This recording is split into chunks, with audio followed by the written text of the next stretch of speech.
So popular sovereignty has long been central to the theory and practice of modern democratic governments, here in the UK and across the world. The recent Brexit debate has emphasised both the emotional power of appeals to the people and the potential for the notion of popular sovereignty to be used in different ways by opposing groups. While advocates for Brexit insist that the will of the people, as indicated in the referendum of June 2017, must be upheld, the Remain campaigner Gila Miller also invoked popular sovereignty in her insistence that the UK should not start the formal process of leaving the EU without seeking the approval of Parliament as the country's democratically elected body. Does this debate destroy the credibility of the idea of the will of the people in politics altogether, or perhaps simply reveal its redundancy? As an email advertising today's event noted, one senior EU official was quoted in the Financial Times earlier this month as declaring there is no such thing as a sovereign country anymore. Now, my aim today is not to assess the rights and wrongs of Brexit, but rather to provide some history of the complex and slippery concept of popular sovereignty. In much of medieval Europe, this concept would have been regarded as an oxymoron. Sovereignty lay with the monarch, and consequently his or her will was law. Yet from the 16th century, the concept of sovereignty began to be transformed, partly prompted and encouraged by major political upheavals, notably the English Revolution of 1640 to 1660, the American Revolution of 1776 to 1787, and the French Revolution of 1789 to 1799. Now, of course, my title talks about Europe, and America is not part of Europe in geographical terms, but until 1776 it was ruled from Britain, and events there had a direct influence upon the development of the notion of popular sovereignty in Europe, and so I am going to touch on it very briefly.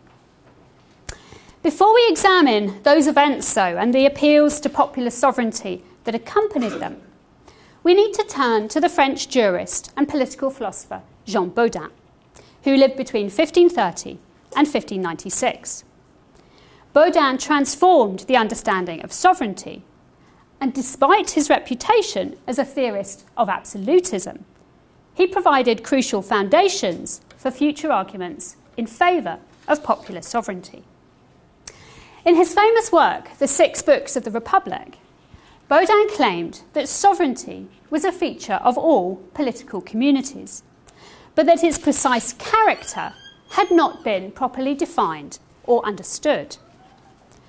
One important innovation introduced by Bodin was to insist that it was the location of sovereignty that determined the form of the regime. As he explained, and this is the first quote, "If sovereignty lies in a single prince, we will call it monarchy. If all of the people have a share, we will say that the state is democratic. If it is only the lesser part of the people, we will hold that the state is aristocratic." So we can see here that Bodin uses sovereignty to identify the nature of the state. But what does he mean by sovereignty? What is his understanding of sovereignty? For Bodin, the fundamental characteristic of sovereignty was legislative power. And this is the next quote. "This same power of making and repealing law includes all the other rights and prerogatives of sovereignty, so that, strictly speaking, we can say that there is only this one prerogative of sovereignty, inasmuch as all the other rights are comprehended in it." On these grounds, Bodin challenged Aristotle's account of democratic citizenship as set out in the Politics. There, Aristotle argued that the special characteristic of a citizen is that he shares in the administration of justice and in offices. Aristotle and many later thinkers had made this error, Bodin insisted, because they had failed to recognise the distinction between sovereignty and government. Sovereignty, Bodin claimed, involved the making of laws and the choosing of magistrates and officers, while government constituted the exercise of power by those magistrates and officers. Though the sovereign could be distinct from the government, sovereignty itself could not be divided on Bodin's account. But as noted above, it was the location of sovereignty that ultimately determined the form of the state. Bodin went on to give an example by way of illustration, and this is the final quotation on that one. If the people, having the sovereignty, give the most honourable offices, rewards and preferments unto the nobility only, as they did in Rome, the estate or state should be indeed popular, and yet the government aristocratic. Despite his own preference for absolute monarchy then, Bodin could envisage a state in which sovereignty lay with the people.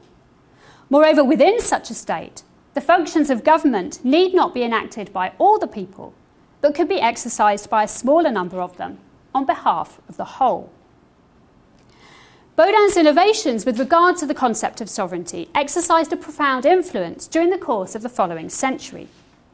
John Robinson, who went with the Pilgrims to Amsterdam and whose ideas continued to influence the thinking of those Pilgrims after their settlement in America in 1620, insisted that the government of the Church should not be democratic, but that its state should be so, citing Bodin for the significance of this distinction. Bodin's ideas also exercised an influence in the mid-17th century England, where conflict between king and parliament raised the question of the meaning and location of sovereignty, and sparked the emergence of some of the first defences of popular sovereignty in the modern Western world. So I'm going to move on now to talk about the English Revolution for a bit. Charles I acceded to the English throne following the death of his father James I in 1625. Under both of these Stuart monarchs, sovereignty was believed to lie with the king in Parliament, meaning that in order for laws to be passed, they had to have the approval of the king and both houses of Parliament. Kings could call Parliament as and when they saw fit, but they were encouraged to call them regularly by the fact that they could not raise taxes without parliamentary consent. So essentially, when they need money, they're forced into calling Parliament. However, following clashes with MPs in 1629, Charles did not call Parliament for 11 years. When Parliament met again in 1640, its members were determined to prevent the king from repeating this practice, passing what was called the Triennial Act in 1641.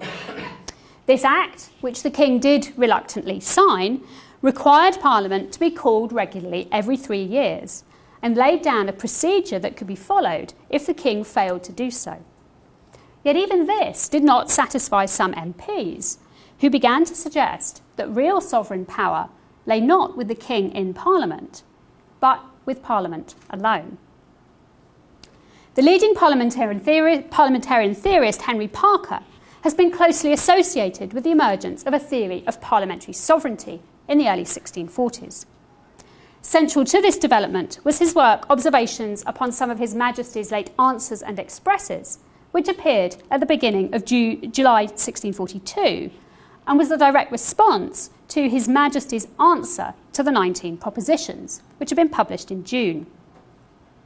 The 19 propositions referred to in the title of the King's work was Parliament's attempt at a settlement, which was sent to the King who had recently fled London for York. Though presented in humble tones as a final attempt at reconciliation following the paper war that had dominated the first half of 1642, acceptance of the propositions would have required serious adjustments to Charles's power, including parliamentary control over his officers, his favourites, his children, and the militia. These demands were unreasonable as far as Charles was concerned, and his answer, which was drafted by his supporters Viscount Falkland and Sir John Culpeper, argued that accepting them would effectively destroy the English constitution, which set out a carefully balanced mixed monarchy comprising elements of absolute monarchy, aristocracy and democracy, and embodying the advantages of each without the associated disadvantages. And I have a quote. So this is one of the things that's said in that document. Obviously, this is in the voice of the king, though he didn't draw up the document himself. We are resolved not to subvert, though in a parliamentary way, the ancient, equal, happy, well-poised, and never enough commanded constitution of the government of this kingdom. nor to make ourself of a king of England a Duke of Venice, and this of a kingdom a republic. This document is revolutionary within the history of political thought, in putting the mixed theory of government in the mouth of a monarch who was more conventionally associated with attempting to assert the theory of divine right monarchy. But it did not go far enough for Parker. Against the theory of mixed monarchy asserted by Falkland and Culpeper, Parker argued that ultimate power lies not with the king, but rather with the people, insisting that it was Parliament rather than the king that was the crucial defender of the public interest. Parker developed his theory of parliamentary sovereignty. While acknowledging that legislative power was held by king and parliament together, Parker invoked the idea of salus populi suprema lex esto, the idea that the safety of the people is the supreme law, to insist that in extraordinary circumstances the people could act to save themselves. Moreover, he asserted that whereas a monarch could easily act in his own rather than in the public interest, Parliament's interest was, by its very nature, identical with that of the people. So, as Richard Bourke puts it, Parliament was not a proxy, but the embodiment of popular sovereignty. So the idea is that Parliament cannot act against the interests of the people because of the nature of Parliament. It was therefore better placed to determine what the public interest was and what public safety required, as well as to act to secure those things. While in general Parker spoke of Parliament as a single institution, he came close at certain points to arguing for the sovereignty of the Commons in particular. Yet this was the extent of his position. He saw no reason for an appeal to the people beyond Parliament, insisting that Parliament could not betray the people's interests. He also denied that the people could act on their own or question the decisions of their representatives. Despite Parker's skill and the huge influence exerted by his claims, some on the parliamentary side soon began to question certain of his assumptions. Such questioning was prompted by the early months of the war itself, which, following the King's rejection of the 19 propositions, broke out in August 1642. At this time, the King came close to victory on a number of occasions, and there were fears that Parliament would give up and surrender to him. This led those keen on pursuing the war to contemplate what actions would be open to the people if the Commons betrayed their trust on this issue. So in other words, if Parliament opted to settle with the King. The anonymous pamphlet Plain English went so far as to argue for the right of resistance if both King and Parliament were to act against the people's interest. The Levellers pushed these arguments further. They called for the House of Commons to be declared sovereign, but beyond this they also endorsed a deeper sense of popular sovereignty. This dual position is reflected very clearly in the Agreement of the People, a work that was closely associated with the Leveller movement and which was presented to the General Council of the Army sitting at Putney in October 1647. That document placed particular emphasis on national meetings in council, Parliament, calling for a more equal distribution of parliamentary seats and elections every 2 years to avoid power being held too long in the same hands. Yet it was also argued that even once a more equitable Parliament was in place, certain powers would still remain with the people. These so-called reserved powers included freedom of conscience with regard to religious matters, a right not to be impressed or conscripted into the army, a right not to be punished for actions undertaken during the war, equality before the law, and laws aimed at the safety and well-being of the people. So the idea is that these powers lie with the people, that Parliament can't touch them, but also if Parliament does seek to act against them, that the people could respond to that. Many at the time objected to this notion of reserved powers. One of these was the political thinker James Harrington, who lived between 1611 and 1677, and is best known for his utopian blueprint for an alternative government for England, the Commonwealth of Oceania of 1656. In his abridgment of Oceana, The Art of Lawgiving, which appeared early in 1659, he accused the authors of the Agreement of the People of confusion over the location of sovereign power. On the one hand, he noted, it was said to lie with the representatives, but at the same time, it was suggested that the people had the right to resist them by arms on certain issues, which, he mocked, first is a flat contradiction, and next is downright anarchy. Though his name is not widely known today, and though he's not generally associated with 17th century notions of democracy, Harrington in some ways has more claim than the Levellers to be part of the history of 17th century popular sovereignty. Unlike the Levellers, he explicitly embraced and advocated the term democracy. He also developed his own conception of how popular sovereignty ought to be exercised. Oceana set out a constitutional model for an alternative English Commonwealth that, Harrington believed, would prove more successful and durable than those that had been tried during the 1650s. He described this model as a democracy, but in doing so he adopted his own idiosyncratic understanding of the term, which is significant for our discussion of popular sovereignty. Conventionally in the 17th century, democracy was associated with ancient Athens, and therefore with the holding of offices by citizens as described by Aristotle, and with free speech and popular debate. Harrington challenged this view, insisting that democracy should be associated not with Athens, but with its rival Sparta. He first made this connection in Oceana, where it was noted that Athens and Sparta both incorporated a Senate and a popular assembly, and yet the former, Athens, was deemed to be a democracy, and the latter an aristocracy. The main difference between them, Harrington insisted, was that in Athens, the people could both debate and vote on legislation, whereas in Sparta, they had no right of debate, but could only accept or reject the proposals introduced by the Senate. This, Harrington insisted, was sufficient. Quoting him, "Where the people have the election of the Senate not bound unto a distinct order, and the result which is the sovereign power, I hold them to have that share in the government, the Senate being not for life, whereof with the safety of the Commonwealth they are capable in nature, and such a government for that cause to be democracy." Associating democracy with Sparta rather than Athens was almost unheard of at that time. Sparta was more conventionally associated with mixed government, possibly with aristocracy, or for those who were less keen on it, with oligarchy.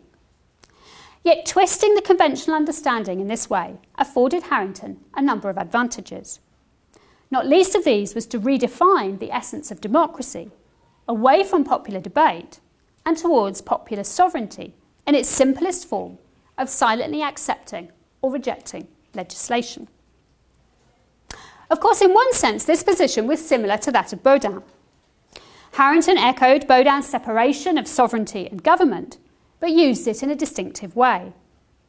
For one thing, he insisted that the latter was to be carried out by popularly elected magistrates. More fundamentally, he distinguished between those who debated and proposed legislation and those who voted to accept or reject those legislative proposals. It was the latter action, Harrington insisted, that was the true hallmark of sovereignty, and it was that should be exercised by the people. At the same time, he recognised that in a large modern nation-state like England, the exercise of this kind of popular sovereignty presented a problem. Harrington expressed the dilemma explicitly in his final posthumous work, A System of Politics. Having defined sovereign power as having the ultimate decision or result, he went on, "The ultimate result in the whole body of the people, if the Commonwealth be of any considerable extent, is altogether impracticable. And if the result be but in a part of the people, the rest are not in liberty, nor is the government democracy." For a solution to this problem, he turned to analogy. As a whole army cannot charge at one and the same time, and yet is so ordered that every one in his turn comes up to give the charge of the whole army, So, though the whole people cannot give the result at one and the same, yet may they be so ordered that everyone in his turn may come up to give the result of the whole people. A popular assembly, rightly ordered, brings up everyone in his turn to give the result of the whole people. What we have here, then, is one of the earliest defences of representative democracy in print. Yet, as this quotation makes clear, Harrington's position is distinctive. Though he advocates representation, he's not calling for the establishment of a separate political class to give the legislative result on behalf of their fellow citizens, but rather is suggesting that representative government will allow every citizen to take his turn at participation, and we'll come back to that notion a little bit later. In order to facilitate this, Harrington advocated a system of rotation of office for members of the Popular Assembly, as well as for the Senate and for other office holders within Oceania. Elections were to be held annually, but terms of office would be for 3 years. Thus, each year, 1/3 of deputies would be replaced. This avoided the problem of there being a hiatus between the ending of one parliament and the opening of the next. In addition, Harrington insisted that those stepping down were required to spend 3 years out of office before being eligible for re-election.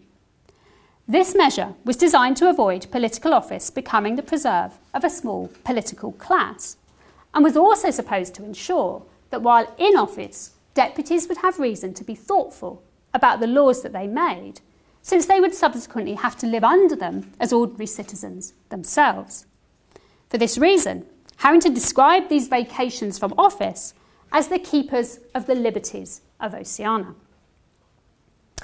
Harrington's desire to keep those holding office accountable to their constituents was not an uncommon concern at the time. He described the problem as follows: "Flesh must be changed, or it will stink of itself. There is a term necessary to make a man able to lead the Commonwealth unto her interest, and there is a term that may enable a man to lead the Commonwealth unto his interest." The leader of the digger movement, Gerard Winstanley, spoke in very similar terms. "If water stands long, it corrupts. Some officers of the Commonwealth have grown so mossy for want of moving that they will hardly speak to an old acquaintance." The radical bookseller and pamphleteer John Streeter insisted that persons should not continue long in trust, and the authors of the Agreement of the People had insisted that to prevent the main inconveniences apparently arising from the long continuance of the same persons in authority, the Parliament then sitting should be dissolved on the 30th of September 1648 and a new Parliament elected every 2 years. Some of these thinkers even went further than Harrington, and insisting not only on regular elections and a period out of office for retiring deputies, but also on those stepping down from office being required to provide a public account of their actions, on the basis of which they could be judged and, where appropriate, punished. The Puritan poet and pamphleteer George Wither suggested that representatives be called to account by their respective counties and boroughs for every omission or commission worthy questioning, either before the present Parliament whereof they are members, or before the next shall be summoned. He also suggested that any knights and burgesses found to be acting unfaithfully by associating with enemies, neglecting their duties, or obstructing the course of justice might be purged or removed, and others elected in their steads. While some thinkers and activists in 17th century England saw representative government combined with measures to ensure accountability as the best means of facilitating the exercise of popular sovereignty, others were developing quite different views. While Thomas Hobbes is conventionally viewed as a defender of absolutist rule, he, like Bodin, has been interpreted by some as providing the foundations for modern ideas about popular sovereignty. In several recent and controversial works, Richard Tuck has argued that in De Cive, Hobbes linked Bodin's distinction between sovereignty and government to Aristotle's notion of extreme democracy, as set out in Book 4 of the Politics. And Sophie Smith has recently built on this idea, suggesting that Hobbes was also drawing on the more positive account of democracy in Book 3 of the Politics and later commentaries on it. Out of this combination, Tuck suggests that Hobbes conceives of a notion of democratic sovereignty in which the citizens merely have to determine periodically who should rule on their behalf and the powers that this individual or body should have. Having done so, this democratic sovereign could simply allow the magistrates selected to rule on its behalf. Tuck likens this democratic sovereign to a sleeping monarch who remains sovereign despite being inactive. Moreover, Tuck notes, this idea of a democracy as a potentially sleeping monarch in which all administration might be conducted by a non-democratic institution, but which is characterisable as a democracy because the people possess some ultimate authority over what is done in their name, is of course a very powerful and flexible idea. In particular, Tuck argues that this notion was further developed in the 18th century by the Genevan political thinker Jean-Jacques Rousseau. And so it's to Rousseau that I want to turn now. Rousseau, who lived from 1712 to 1778, drew on and adapted various of the ideas relating to popular sovereignty that we surveyed so far. Like Bodin and Harrington, he placed emphasis on legislative power, voting to accept or reject the laws, rather than popular debate as the essential feature of sovereignty. He too drew a firm distinction between sovereignty and government. He also insisted that sovereignty is inalienable and indivisible. He was, however, far more positive than Bodin and Hobbes about the idea of sovereignty being exercised and held and exercised by the people, even going so far as to insist that only states in which the laws were approved by the population as a whole were legitimate. Furthermore, Rousseau also sought to adjust the terminology, using the term republic, where others before him, including Bodin, had used democracy. He thus defined a republic as a state in which sovereignty lay with the people, though within a republic, government could be exercised as a monarchy, an aristocracy, or a democracy. So the famous quote from Rousseau on this, "I therefore call republic any state ruled by laws, whatever be the form of administration. For then the public interest alone governs, and the public thing counts for something. Every legitimate government is republican." Of course, the contrary of that is that any government that isn't a republic, on his definition, is not a legitimate government. A few sentences later, he continued, "Laws are, properly speaking, only the conditions of civil association. The people, being subject to the laws, ought to be their author. The conditions of the society ought to be regulated solely by those who come together to form it." In a footnote to this passage, Rousseau clarified the point further by emphasising that the government should not be one with the sovereign, but rather its minister. Rousseau's reasons for adjusting the terminology in this way seems to have been his desire to hold on to the ancient understanding that true democracy requires the people not only to make the laws, but also to engage regularly in office holding themselves. However, having adopted this definition, Rousseau was clear that he did not believe democracy in this sense to be suitable for human beings, and certainly not for the circumstances of the modern world. As he explained in a famous quotation, "Were there a people of gods, their government would be democratic. So perfect a government is not for men." Rousseau also complicated the situation further by insisting that sovereignty could not be represented. The deputies of the people, he insisted, could not be its representatives, but only its agents. Any law which the people has not ratified in person is null.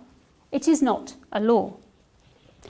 Yet Tuck argues that by adapting Hobbes's notion of a democratic sovereign as like a sleeping monarch, Rousseau was able to make possible a modern kind of democracy in which citizens could legislate on fundamentals but leave more day-to-day matters to their agents. Rousseau's democratic and sovereign legislature would only meet intermittently. The legislation it passed would essentially fix the constitution of the state, and it would have to meet periodically in order to review it. But it would not need to sit in permanent session. Instead, it could delegate the day-to-day business of government to its agents, laying the foundations for a system in which citizens could be true legislators in fundamental matters, but could leave less fundamental issues to their agents. The significance of this possibility only really became evident during the French Revolution. But before we examine how that idea was put into practice in France in the 1790s, we need to deal briefly with events in America. The American Revolution is relevant to the history of popular sovereignty on several levels. In the first place, the revolution itself was justified on the grounds that the Americans were reclaiming sovereignty for themselves from the English Parliament. Yet while there is an argument to be made for the idea of the American Revolution as advancing popular sovereignty, some of the claims made during that period, especially surrounding the debate over the new Constitution, actually served to restrict and constrain the popular voice. In the Federalist Papers, Alexander Hamilton, James Madison and John Jay put the case for the new Constitution of the United States of America in a bid to ensure that that document would be ratified by at least 9 of the 13 states, as was required to secure its implementation. The Federalists celebrated representative government, which they equated directly with Republican government, as providing a solution to the problems of exercising popular sovereignty in the modern world. Not only did representation make it possible for a government grounded in popular sovereignty to be spread over a wider geographical area and applied to a larger body of citizens than would be possible without representation, it also offered a further benefit. In such a system, public views would be refined and enlarged by being passed through the medium of a chosen body of citizens, who would be wiser than the rest and therefore better able to determine the true interest of the nation. Quote, "Under such a regulation, it may well happen that the public voice pronounced by the representatives of the people will be more consonant to the public good than if pronounced by the people themselves, convened for the purpose." The argument of the Federalists was extremely clever in its identification of Republican government as representative government, and in offering not merely an account of representation as a kind of necessary evil, but a positive justification for it as a superior political system. Yet it also marked a narrowing of popular sovereignty. For one thing, it constituted a sharp and decisive break with the idea of delegates or agents that was favoured by Rousseau. It also served to render unnecessary the concern with accountability emphasised by 17th century thinkers.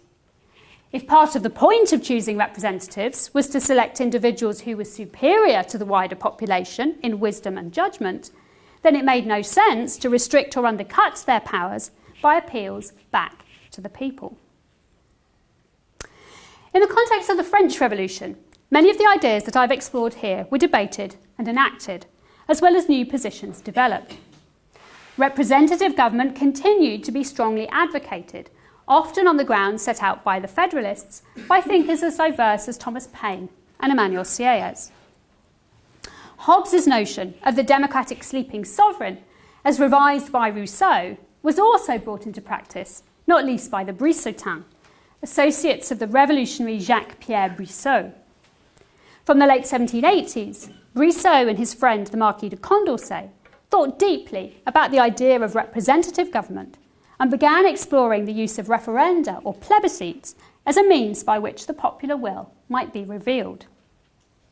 Following the establishment of the First French Republic in September 1792, members of the Convention debated what should be done with the former king, Louis Capet. The associates of Brissot, who were now part of the Girondin party, proposed a referendum to decide the fate of the king. Against them, Maximilien Robespierre insisted that the people had effectively already declared their view when they had overthrown the monarchy the previous August, and that a further appeal to the people was therefore redundant. It was Robespierre's Jacobin position that won out, with the convention voting 424 to 283 against an appeal to the people.